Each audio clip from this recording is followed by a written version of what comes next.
Hello guys, आपका मधुर Gupta channel पे एक बार फिर से स्वागत है। तो आप देख रहे हैं जेईई एडवांस 2014 का क्वेश्चन। केमिकल बॉन्डिंग चैप्टर का नाम है one of the most important chapter of inorganic chemistry. ठीक है, और मैं आप सबको बताना भी चाहूंगा कि मेंस की नोटिफिकेशन आ चुकी है और फॉर्म लगना चालू हो चुके हैं 1 नवंबर से। 27 नवंबर लास्ट डेट है। लास्ट डेट का इंतजार ना करें, ठीक है। फॉर्म जल्दी से जल्दी लगाएं और किसी की गाइडेंस में लगाएं और जिससे नियर बाई सेंटर आपको मिल सके, ठीक है ना। चलिए, तो यहाँ पे अगर हम ध्यान से देखें तो एमओटी का क्वेश्चन है, बहुत ही प्यारा क्वेश्चन है, ठीक है। दिमाग लगाना था थोड़ा सा, ठीक है। क्वेश्चन बोल रहा है assuming 2s 2p mixing is not operative. ध्यान से पढ़ लिया क्वेश्चन। क्वेश्चन ये बोल रहा है कि भैया 2s और 2p मिक्सिंग नहीं हमको अज्यूम करनी है कि नहीं हो रही 2s 2p मिक्सिंग।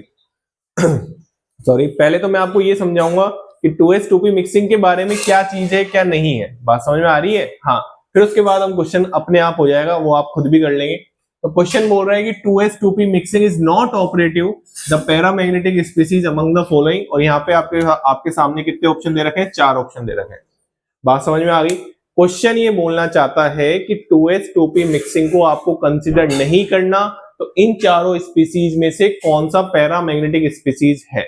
बात समझ में आ गई? चलिए, तो पहले तो मैं आपको 2s 2p मिक्सिंग, इसको मैं मिटा रहा हूं, है ना, मेरे को थोड़ी जगह चाहिए, इसको मैं रफ कर रहा हूं, ठीक है। आपको पैरामैग्नेटिक स्पीसीज ढूंढनी है, मतलब उसमें क्या होना चाहिए? अनपेयर्ड इलेक्ट्रॉन होना चाहिए। क्या क्या होना चाहिए बच्चा? अनपेयर्ड इलेक्ट्रॉन होना चाहिए। आइए बात कर लेते हैं, आराम से देखना भाई, बिल्कुल आराम से देखना। चलिए, तो मैं आपको बताऊं बेटा, तो इसमें ऐसा सीन होता है। कैसा होता है सर? ऐसा होता है, देखो आराम से देखना भाई, जल्दबाजी नहीं करनी है, जल्दबाजी नहीं करनी है। जल्दबाजी में बहुत दिक्कतें हो जाती हैं चीजें, ठीक है। ये आपका 1s हो गया। मैं O2 का डायग्राम बना रहा हूँ। किसका डायग्राम बना रहा हूँ? O2 वाले का डायग्राम बना रहा हूँ, ठीक है। ये 1s हो गया, ठीक है। इसके बाद ये आपका क्या हो गया? सिग्मा 1s हो गया। और ये आपका क्या हो गया? सिग्मा स्टार 1s हो गया। लिखते थे ऐसे? हाँ बिल्कुल सर, लिखते थे, बिल्कुल सही है। फिर इसके बाद क्या आ जाता था आपका? 2s वाला आ जाता था ऐसे। ये देखो, ये देखो, आराम से देखते जाना भाई।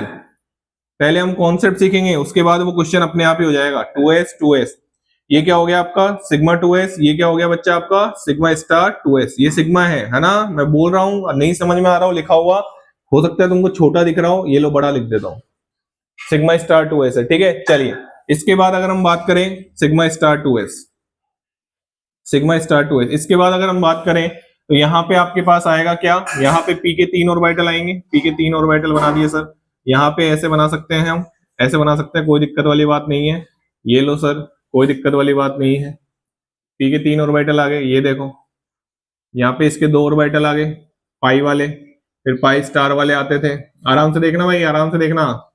फिर अपने क्या आते थे? सिग्मा स्टार वाले, ऐसे। तो ये आपका क्या होता था? ये 2p वाला हो गया, ये 2p वाला हो गया। ये आपका क्या होता था? सिग्मा 2p, बोलो बोलो, सिग्मा 2p जेड। ये आपका क्या होता था? पाई 2p एक्स।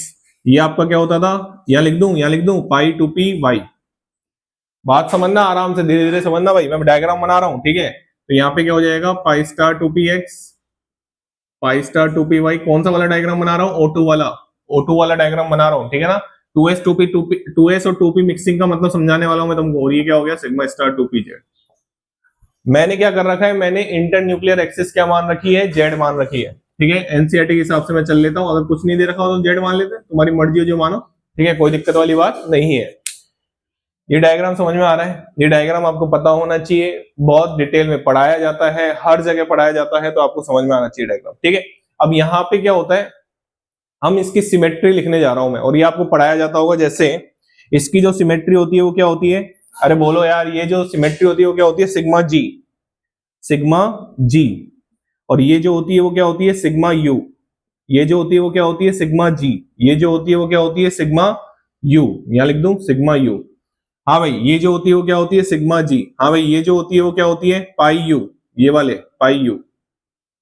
इसके बाद ये वाले क्या होते हैं? पाई जी स्टार वाले। और ये क्या होते हैं? Sigma you. देखो आराम से, सिमेट्री लिखी है मैंने, ये लिखना आना चाहिए तुमको। मैं इसको एक्सप्लेन नहीं करने वाला, इसको कैसे लिखा गया, ठीक है। लेकिन मैंने आपको डायरेक्ट, आपको इससे आगे बढ़ाना है मेरे को क्वेश्चन को, ठीक है। इसके बारे में कभी बात कर लेंगे। Sigma g, sigma u, sigma g, sigma u, sigma g, pi u, pi g और सिग्मा यू, कोई दिक्कत नहीं है। चलो अब ये जो डायग्राम, सबसे पहले ये डायग्राम बनाया गया, ये जो आपके सामने बनाया है ना मैंने, ये डायग्राम बनाया गया, ठीक है। अब क्वेश्चन ये उठता है कि जब B2 को रखा गया तो B2 में कितने इलेक्ट्रॉन होते हैं? 10। तो भरो, 2, 2 4, 2 6, 2 8 और 2 10। बताओ B2 इस वाले डायग्राम के अकॉर्डिंग क्या आया? डायामैग्नेटिक। लेकिन जब B2 को मैग्नेटिक फील्ड में रखा गया तो वो कैसा आया? पैरामैग्नेटिक आया। तो ये तो डायग्राम गलत हो गया B2 के लिए। आओ और बात कर लेते हैं, C2 की बात कर लेते हैं। C2 में कितने इलेक्ट्रॉन होते हैं? 12। 2, 2 4, 2 6, 2 8, 2 10, 11 और 12। हुंड का रूल मत भूल जाना। हुंड का रूल क्या कहता था कि सेम एनर्जी वाले ऑर्बिटल में इलेक्ट्रॉन पहले पूरे भरे जाएंगे, एक एक इलेक्ट्रॉन, उसके बाद पेयरिंग होगी। बात समझ में आ गई? तो C2 यहां पे क्या आ रहा है? पैरामैग्नेटिक आ रहा है। बट C2 को जब मैग्नेटिक फील्ड में रखा गया तो वो क्या दिखा गया? डायामैग्नेटिक देखा गया। तो ये तो C2 के लिए भी गलत हो गया। आओ आगे बढ़ते हैं, N2 की बात कर लेते हैं। इस क्वेश्चन की बात नहीं कर रहा मैं, ये क्वेश्चन तो यूं हो जाएगा, बट मैं आपको कॉन्सेप्ट सिखा रहा हूं कि हमको दूसरे डायग्राम की जरूरत क्यों पड़ी। बात समझ में आ गई? चलिए, N2 में कितने इलेक्ट्रॉन होते हैं? 14 इलेक्ट्रॉन होते हैं। आ जाओ, 2, 2 4, 2 6, 2 8, 2 10, 2 12, 2 14। हाँ ऐसे भर लो, 11 12 13 14। बताओ इसके पाई इलेक्ट्रॉन कहां पे हैं? ऊपर की तरफ है ना। लेकिन हमने पढ़ा था कि N2 में जो पाई बॉन्ड होते, N2 में जो बॉन्ड होते हैं वो क्या होते हैं? वो तो स्ट्रॉन्ग होते हैं। अब आपको पता है अगर इलेक्ट्रॉन, पाई इलेक्ट्रॉन की एनर्जी ज्यादा होगी तो उनकी बॉन्ड एनर्जी क्या होगी? कम होगी। बट हम तो ये पढ़ते हैं कि N2 इनर्ट गैस होती है रूम टेम्परेचर पे, तो ये भी बात गलत हो रही है। तो मैं आपको एक चीज बताऊं, फिर ये समस्याएं आने लगी। अब समस्याएं आने लगी तो फिर इसके बाद क्या हुआ? समस्या का क्या होता है? समाधान। तो समाधान में क्या हुआ? अगर आप ध्यान से देखें, बिल्कुल कंसंट्रेशन से देखना भाई, समझाने जा रहा हूं मैं 2s और 2p मिक्सिंग। अगर आप ध्यान से देखें तो यहां पे आपको दिख रहा होगा सिग्मा जी। क्या कॉन्सेप्ट लग रहा है इसमें? इसमें कॉन्सेप्ट लग रहा है कि सेम सिमेट्री वाले क्या करने वाले हैं? रिपल्शन करने वाले हैं। सेम सिमेट्री वाले क्या करने वाले हैं? रिपल्शन करने वाले। आओ कौन कौन से रिपल्शन करेंगे? मैं सारे क्वेश्चनों का आंसर दूंगा, पेशेंसली सुनना प्लीज, प्लीज पेशेंसली सुनना। यहां पे आप देखें, यहां पे सिग्मा जी है। सिग्मा जी दूसरा कहां पे है? ये रहा, यही है ना सिग्मा जी? हाँ जी बिल्कुल बिल्कुल, ये रहा। तो ये दोनों आपस में क्या करने वाले हैं? रिपेल करने वाले हैं। ये दोनों आपस में क्या, सेम सिमेट्री वाले क्या करेंगे? रिपेल करेंगे। इसको आप नॉन क्रॉसिंग क्वांटम मैकेनिक्स भी बोल, क्वांटम थ्योरी भी बोल सकते हैं, बट हम उतना डिटेल में नहीं जा रहे, हम अपने काम काम की बात सीख रहे हैं, ठीक है ना। चलिए इसके बाद यहाँ पे देखें, ये सिग्मा यू है। अरे ये देखो ना यार, ये सिग्मा यू है, ये सिग्मा जी था अपना, तो सिग्मा जी और सिग्मा जी को मिला दिया मैंने, ये रहा सिग्मा जी, कोई दिक्कत? ये आपका सिग्मा यू है, ये रहा आपका सिग्मा यू। ये दोनों भी आपस में क्या करेंगे? रिपेल करेंगे। आराम से देखो, बिल्कुल आराम से देखो। एक तो ये दोनों बनाया मैंने, दोनों सेम सिमेट्री है, और एक ये दोनों बनाया मैंने, सेम सिमेट्री है। अब ये जब रिपेल करते हैं ना तो देखना दूसरा डायग्राम कैसे आता है, देखना भाई। इनमें तो कोई डिफरेंस आएगा नहीं, इनमें तो कोई डिफरेंस आएगा नहीं, इनमें तो कोई डिफरेंस आएगा नहीं, ठीक है। और इसमें होगा क्या? अगर ये रिपेल करेगा तो ये हल्का सा नीचे चल जाएगा, हल्का सा नीचे चल जाएगा। रिपेल कर रहा है ना यार, रिपेल का मतलब क्या होता है? एक दूसरे को धक्का देंगे। रिपेल का मतलब क्या होता है? एक दूसरे को धक्का देंगे। ये वाला थोड़ा ऊपर की तरफ जाएगा और ये वाला थोड़ा नीचे की तरफ जाएगा, बिल्कुल सही है। तो अगर हम यहां से देखें, इन दोनों को देखें, तो ये दोनों भी आपस में धक्का देंगे। तो देखना भाई, आराम से देखना, मैं पहले बना देता हूं फिर देखना आराम से। तो ये धक्का देंगे तो ये कुछ ऐसे हो जाएगा, ये कुछ ऐसे हो जाएगा, कोई दिक्कत वाली बात नहीं है सर, कोई दिक्कत वाली बात नहीं है, ठीक है। फिर इसके बाद कौन सा धक्का की बात कर रहे हैं हम? कौन से धक्के की बात कर रहे हैं? ये वाले की। तो ये थोड़ा सा क्या हो जाएगा? ऊपर चल जाएगा। और यहाँ पे आपके आगे कौन से, यहाँ पे आपके आगे कौन से, थोड़ा इसको और आगे बनाऊं, ये देखो, इसको थोड़ा और आगे बनाऊं, ये देखो। तो यहाँ पे आपका आ गया सिग्मा स्टार, और ये आ गया आपके पाई 2p बाई, ठीक है। और फिर इसके बाद आ गया आपके पाई स्टार, और फिर इसके बाद आ गया आपका ये थोड़ा और ऊपर चल जाएगा, थोड़ा और ऊपर चल जाएगा, ऐसे, ये देखो। अब मैं आपको आराम से समझाता हूँ, बिल्कुल तसल्ली रखो, पेशेंस रखो, है ना। ये सब कुछ समझ में नहीं आ रहा, कोई दिक्कत नहीं, पेशेंस रखो। मैंने क्या बोला? ये दोनों आपस में धक्का दे रहे हैं, ये ऊपर की तरफ जाएगा और ये नीचे की तरफ जाएगा। क्यों हो रहा है ऐसा? सेम सिमेट्री, यहाँ पे भी सिग्मा जी है, यहाँ पे भी सिग्मा जी है। सेम सिमेट्री वाले एक दूसरे को क्या करते हैं? रिपेल करते हैं। रिपेल किया, ये थोड़ा नीचे चले गया, देखो नीचे बनाया मैंने। इसके बाद ये वाला देखो, ये वाला मैंने ऊपर बना दिया। अब आप अगर ध्यान से देखो तो ये आपका क्या है? Sigma 1s। ये आपका क्या है सिग्मा स्टार 1s, ये आपका क्या है सिग्मा 2s, ये आपका क्या है सिग्मा स्टार 2s, ये आपका क्या है pi two p x pi two p y, ये आपका क्या है सिग्मा 2pz, ये आपका क्या है pi star 2px pi star 2py, और ये आपका क्या है सिग्मा स्टार 2pz। बताओ कोई दिक्कत वाली बात हो तो बताओ, यहां तक कोई दिक्कत वाली बात है? मैं वापस समझा रहा हूं, एक बार वापस देखो। ये दोनों आपस में रिपेल करे, नीचे पहुंचा दिया मैंने इसको, और इसको कहां पहुंचा दिया ऊपर पहुंचा दिया, रिपेल करके बात समझ में आ गई। पाई 2px पाई 2py से ऊपर चले गए, ठीक है। इन दोनों में देखो ये वाला रिपेल किया, नीचे पहुंचा दिया मैंने इसको, ये वाला रिपेल किया, ऊपर पहुंचा दिया। सेम सिमेट्री वाले आप बनाएंगे तो आपको समझ में आएगा, केवल सुनोगे तो नहीं आएगा। सेम सिमेट्री वाले रिपेल कर रहे हैं, कोई दिक्कत यहां तक? अब देखो आराम से, अब आपको एक डाउट आएंगे। अब आप ये जो डायग्राम देख रहे हो ना, ये वाला इंक्रीजिंग ऑर्डर में एनर्जी वाला, ये आप डायग्राम देखते थे पता है किसके लिए? आपको याद होगा ये वाला जो डायग्राम देखते थे आप, total number of electron less than equal to 14 के लिए देखते थे। मतलब B2, N2, C2, इन सब के लिए ये वाला डायग्राम देखते थे। अरे डिफरेंस यहीं तो आता था यार, डिफरेंस यहीं पे तो आता था बच्चा, यहीं पे तो डिफरेंस आता था। यहाँ पे देखो सिग्मा 2pz नीचे है, यहाँ पे पाई 2px पाई 2py ऊपर है, यहाँ पे सिग्मा 2pz ऊपर है, पाई 2px पाई 2py नीचे है। यहीं पे ओहो ओहो ओहो उल्टा उल्टा गलत बना दिया, सब गलत बना दिया। यहाँ पे डिफरेंस नहीं आता, डिफरेंस कहां पे आता है? डिफरेंस कहां पे आता है? यहाँ पे, यहाँ पे। आराम से देखो, बिल्कुल तसल्ली से देखो, क्या किया सर ने? सेम सिमेट्री वाले रिपेल कर गए। अब मेरी बात ध्यान से सुनना। अब मेरे दिमाग में पहले तो मैं तुमको ये दिखा देता हूं, ये डायग्राम इनके लिए कैसे सही है। B2 को भरो, B2 को भरोगे तो क्या आएगा? 2 2 4 2 6 2 8 9 और 10। पैरामैग्नेटिक आ गया। यहां पे वो डाया आ रहा था, बट एक्चुअल में पैरा होता है, तो वो इससे एक्सप्लेन कर पा रहे हैं अपन। चलिए C2 को एक्सप्लेन करो। 2 2 4 2 6 2 8 9 10 11 12 डाया आ गया। C2 एक्चुअल में भी क्या होता है? डाया मैग्नेटिक होता है। N2 को लिखो, 2 2 4 2 6 2 8 9 10 11 12 13 14। पाई वाले इलेक्ट्रॉन कहां पे हैं? इनकी एनर्जी क्या है? लोअर है। पाई इलेक्ट्रॉन वाले की एनर्जी क्या है? लोअर। मतलब कैसे बॉन्ड होंगे? स्ट्रॉन्ग बॉन्ड बनेंगे। तो ये तीनों चीजें एक्सप्लेन करता है। B2 को भी एक्सप्लेन कर पाया, N2 को भी एक्सप्लेन कर पाया, C2 को भी एक्सप्लेन कर पाया। B2 एक्चुअल में पैरामैग्नेटिक था, पैरामैग्नेटिक दिख रहा है। C2 एक्चुअल में डायामैग्नेटिक था, डायामैग्नेटिक दिख रहा है। N2 में पाई बॉन्ड स्ट्रॉन्ग होते हैं, मतलब एनर्जी कम होनी चाहिए, एनर्जी कम है। आराम से देखो, तो मतलब ये वाला डायग्राम किसके लिए सही है? जहां पे 14 और 14 इलेक्ट्रॉन से कम हो उनके लिए ये वाला डायग्राम ठीक है। और ये वाला जो आप डायग्राम देख रहे हैं, ये वाला जो आप डायग्राम देख रहे हैं, वो किसके लिए सही है? जब टोटल नंबर ऑफ इलेक्ट्रॉन, इसको रफ कर दूंगा, जब टोटल नंबर ऑफ इलेक्ट्रॉन,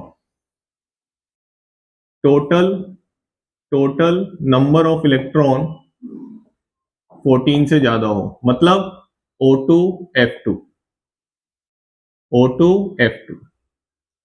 अब मैं एक एक क्वेश्चन पूछ रहा हूं आपको इसी डायग्राम में से, ठीक है? मैंने पूरा समझा दिया कि सर 2s2p मिक्सिंग की क्या बात थी। मैं समझाता हूं, आराम से, टेंशन मत लो, बिल्कुल टेंशन मत लो। पहले तो मेरे क्वेश्चनों का जवाब दो कि सर आप मेरे को एक चीज बताओ कि यहां पे भी सिग्मा यू था। आराम से देखना भाई, इधर नजरें इधर इधर और नीचे है। सर यहाँ पे भी सिग्मा यू है, यहाँ पे भी सिग्मा यू है, इनको आपने क्यों रिपेल नहीं करवाया? आया ना दिमाग में डाउट कि सर यहाँ पे भी सिग्मा यू है, यहाँ पे भी सिग्मा यू है, आपने इन दोनों को रिपेल क्यों नहीं करवाया? दे दूं आंसर? बता दूं आंसर? तो बेटा इन दोनों में आप अगर देखें तो एक तो 1s में है, एक तो 1s में है, और दूसरा किसमें है? 2s में है। शेल ही चेंज हो गया, शेल चेंज हो गया तो एनर्जी में गैप क्या हो गया? ज्यादा हो गया। तो आपस में वो रिपेल नहीं कर पा रहे। एक 1s में है और एक 2s में है, तो शेल में एनर्जी में गैप क्या हो गया? ज्यादा हो गया। जो मैंने रिपल्शन करवाया है वो 2s और 2p में करवाया है। ध्यान से देखो, 2s और 2p में देखा है हमने, एक ही शेल में। लेकिन अगर आपने शेल चेंज कर दिया तो फिर एनर्जी गैप ज्यादा हो गया, एनर्जी गैप ज्यादा। अब आपने इन दोनों को इतना रख रखा है तो कैसे रिपेल करेंगे भाई? बहुत दूर दूर है ना, बात समझ में आ गई। चल दूसरा क्वेश्चन पूछूं। कि सर अगर रिपल्शन हो रहा है इसमें तो ये वाला डायग्राम ही फॉलो होना चाहिए था, ये वाला डायग्राम क्यों फॉलो कर रहे हो फिर? हाँ हाँ, आ गया डाउट कि सर अगर आप ये बोल रहे हो कि इनमें रिपल्शन हो रहा है तो मतलब ये वाला ही डायग्राम फॉलो होना चाहिए था, फिर ये वाला डायग्राम क्यों फॉलो हो रहा है? दे दो इसका आंसर, दे दो इसका आंसर। तो मैं आपको बताऊं कि जैसे आप N2 से आगे बढ़ते हैं, 14 इलेक्ट्रॉन से आगे बढ़ते हैं, तो O2 को आप जानते हैं, O2 और F2 मोर इलेक्ट्रोनेगेटिव होते हैं, तो मोर इलेक्ट्रोनेगेटिव होते हैं, तो इनका 2s और 2p में जो गैप है वो बहुत ज्यादा होता है। क्या बोला मैंने? O2 और F2 के लिए जो 14 इलेक्ट्रॉन से ज्यादा इलेक्ट्रॉन हैं उनके लिए 2s और 2p का गैप बहुत ज्यादा होता है। अगर गैप ज्यादा होगा तो रिपल्शन नहीं होगा, नहीं होगा रिपल्शन। B2 C2 N2 में क्यों ऑब्जर्व हो रहा है? क्योंकि इनका 2s और 2p का गैप क्या है? कम है। O2 और F2 के केस में गैप बढ़ गया। O2 और F2 के केस में गैप क्यों बढ़ गया? क्योंकि O2 और F2 मोर इलेक्ट्रोनेगेटिव है। वो किसको पास में रखेंगे? बताओ किसको पास में रखेंगे? 2s को न्यूक्लियस के पास में रखेंगे। मैं उसको अलग डायग्राम से बनाऊंगा, भी टेंशन मत लो, कोई दिक्कत यहां तक? कोई दिक्कत नहीं है। चलिए मैं आपको समझाता हूं कि ये जो मैंने बनाया ना ये वाला डायग्राम, ये 2s और 2p मिक्सिंग से ही बना है। जो आप क्वेश्चन था ना हमारा कि 2s 2p मिक्सिंग ऑब्जर्व नहीं होनी चाहिए, ये जो डायग्राम बनाया है मैंने वो किस डायग्राम, ये क्या बता रहा है कि 2s और 2p की मिक्सिंग हो गई। यहां पे 2s और 2p की मिक्सिंग नहीं हुई थी। अरे कहां करवाया है यार मिक्सिंग यार, देखो तो सही यार, यहाँ पे तो अलग अलग ही बनाया है ना मैंने, 2s अलग बनाया है, 2p अलग बनाया है। बट आप यहाँ पे देखो 2s, आप यहाँ पे अगर ध्यान से देखोगे तो ये 2p मिक्स हो गया ना, 2s और 2p में क्या हो गई? मिक्सिंग हो गई। अरे ये जो आपने रिपल्शन किया उसकी वजह से तो ये ऊपर की तरफ गया, तो आपने 2s और 2p की क्या कर दी? मिक्सिंग कर दी। तो 2s और 2p की मिक्सिंग कहां ऑब्जर्व होती है? B2 N2 और C2 में। मतलब 14 इलेक्ट्रॉन से कम होंगे तो उनमें 2s 2p मिक्सिंग ऑब्जर्व होगी। अब हम क्वेश्चन पे आते हैं, मैं इसको वापस यहां पे फिर से सुन लो। ये जो डायग्राम आपका बनाया है वो 2s और 2p मिक्सिंग की वजह से ही बना है। अच्छे से सुन लो, दिमाग में बैठा लो, जिनको नहीं समझ में आया वो याद कर लेना। मैं तो ये और कहूंगा क्योंकि मेन इंपोर्टेंट है क्वेश्चन करना। 2s 2p मिक्सिंग कहां ऑब्जर्व होती है? 14 इलेक्ट्रॉन के बराबर या 14 इलेक्ट्रॉन से कम। क्यों हो रही है? क्योंकि इनमें एनर्जी गैप कम है। इनमें क्यों नहीं हो रही? क्योंकि इनमें एनर्जी गैप ज्यादा है। किसमें एनर्जी गैप ज्यादा है? 2s और 2p में ज्यादा है। तो एनर्जी गैप ज्यादा होगा तो मिक्सिंग नहीं होगी, एनर्जी गैप कम होगा तो मिक्सिंग होगी, कोई दिक्कत वाली बात नहीं है। मिक्सिंग होगी तो ये वाला डायग्राम बनेगा, मिक्सिंग नहीं होगी तो ये वाला डायग्राम बनेगा। अब हमारा जो क्वेश्चन था वो ये था कि 2s और 2p मिक्सिंग को ऑपरेटिव मत करो, मतलब कंसिडर मत करो, तो पैरामैग्नेटिक नेचर बताओ। यही क्वेश्चन था हमारा। आ जाओ, अब मेरे को खुद बता दो कि जब हम 2s और 2p को कंसिडर नहीं कर रहे तो कौन सा डायग्राम फॉलो होगा? ये वाला या ये वाला? अरे मेरे राइट वाला या लेफ्ट वाला? ये वाला डायग्राम फॉलो होगा ना? अरे ये वाला डायग्राम फॉलो होगा ना यार, क्योंकि इसमें 2s और 2p मिक्सिंग ऑब्जर्व नहीं करी है। बात समझ में आ गई? तो अगर इसमें 2s और 2p मिक्सिंग ऑब्जर्व नहीं करी है तो आ जाओ देख लेते हैं कौन सा पैरामैग्नेटिक है। तो देखो Be2 में कितने इलेक्ट्रॉन है? 8 इलेक्ट्रॉन है ना, हाइड्रोजन हीलियम लिथियम बेरिलियम, 4 दूनी 8, 8 इलेक्ट्रॉन है। 2 2 4 2 6 2 8, कैसा आया? डाया, मतलब ये आंसर नहीं है। B2 की बात कर लेते हैं, 10 इलेक्ट्रॉन, 2 2 4 2 6 2 8 2 10, कैसा आया? डाया, तो ये भी आंसर नहीं है। तो क्वेश्चन में क्या पूछा था? पैरा पूछा था। C2 की बात कर लेते हैं, कितने इलेक्ट्रॉन होते हैं? 12, 2 2 4 2 6 2 8 2 10 11 12, हुंड का रूल, हाँ हुंड का रूल मत भूल जाना। हाँ, तो ये कैसा आ गया? पैरा, मतलब हमारा ये आंसर होगा। N2 की बात कर लेते हैं, 2 2 4 2 6 2 8 2 10 11 12 13 14, कैसा आया? डायामैग्नेटिक, तो ये भी आंसर नहीं। कुल मिला के जब जेई एडवांस ने ये क्वेश्चन पूछा होगा, ठीक है, ये उस टाइम की बात है जब मैं खुद ही तैयारी कर रहा था, ठीक है, जेई की, तो उस टाइम पे क्वेश्चन देखा था तो उस टाइम पे क्वेश्चन बिल्कुल फ्रेश। जेई एडवांस हमेशा नया ही क्वेश्चन पूछता है, दिमाग लगाना ही पड़ेगा आपको, चाहे वो इनऑर्गेनिक का ही क्वेश्चन क्यों ना हो। तो 2s और 2p मिक्सिंग ऑब्जर्व नहीं करनी थी, तो O2 वाला जो डायग्राम है वो फॉलो होगा, और वो अगर फॉलो होगा तो C2 कैसा आ रहा है, पैरामैग्नेटिक आ रहा है। कोई दिक्कत नहीं है। मैंने आपको पूरा कॉन्सेप्ट सिखा दिया कि 2s और 2p मिक्सिंग कैसे हो रही है, क्यों होती है और किसमें होती है, कैसे हो रही है, किसमें होती है और क्यों हो रही है। तीनों चीजों का आंसर मैंने आपको इस वीडियो में बता दिया। ये non crossing of quantum mechanics या क्वांटम थ्योरी हम बोल सकते हैं। सेम सिमेट्री वाले रिपेल करते हैं, ये थोड़ा नीचे की तरफ चलेगा, ये थोड़ा ऊपर की तरफ चलेगा। किससे ऊपर चलेगा, पाई टू पी एक्स और पाई टू पी वाई से। कोई दिक्कत है यहां तक, कोई दिक्कत नहीं है। चलिए आगे बढ़ो। तो मैं आपको एक चीज बता रहा था, क्या बता रहा था, क्वेश्चन का आंसर तो निकल गया, क्वेश्चन का आंसर तो निकल गया। तो 2s और 2p मिक्सिंग किसमें ऑब्जर्व होती है, B2 C2 N2 मतलब 14 इलेक्ट्रॉन से कम में। क्यों होती है, आओ, ये जो 2s और 2p का गैप है अगर हम ध्यान से देखें तो ये गैप जो होता है 2s और 2p का, अगर आप ये मान लो ये 2s और 2p है, तो आप अगर गैप की बात करें, अगर B2 के लिए लिखूं, C2 के लिए लिखूं, N2 के लिए लिखूं, O2 के लिए लिखूं और F2 के लिए लिखूं, तो ये जो एनर्जी गैप है, ये जो एनर्जी गैप है, ये जो एनर्जी गैप है वो लेफ्ट टू राइट जाने पे, यहां से यहां जाने पे, यहां से यहां जाने पे क्या होगा, ये एनर्जी गैप, एनर्जी गैप क्या होगा, इंक्रीज होगा। एनर्जी गैप क्या होगा, इंक्रीज होगा। बात समझ में आ गई, ये एनर्जी गैप क्या होगा, इंक्रीज होगा। अगर O2 और F2 तक ये क्या होता है, एनर्जी गैप बहुत ज्यादा हो जाता है, इसलिए मिक्सिंग नहीं होती। यहाँ पे एनर्जी गैप इतना रहता है कि मिक्सिंग हो जाती है। बात समझ में आ गई। तो ये पूरा क्वेश्चन था, बहुत ही प्यारा क्वेश्चन था, बहुत ही सुंदर क्वेश्चन था। मैंने आपको इसमें ये समझाया कि 2s और 2p मिक्सिंग किस में, कैसे और क्यों होती है। तीनों क्वेश्चन का आंसर मैंने आपको बताया। ठीक है, तो ये क्वेश्चन बहुत प्यारा है। Thank you so much. Channel को लाइक करें, शेयर करें और सब्सक्राइब करें।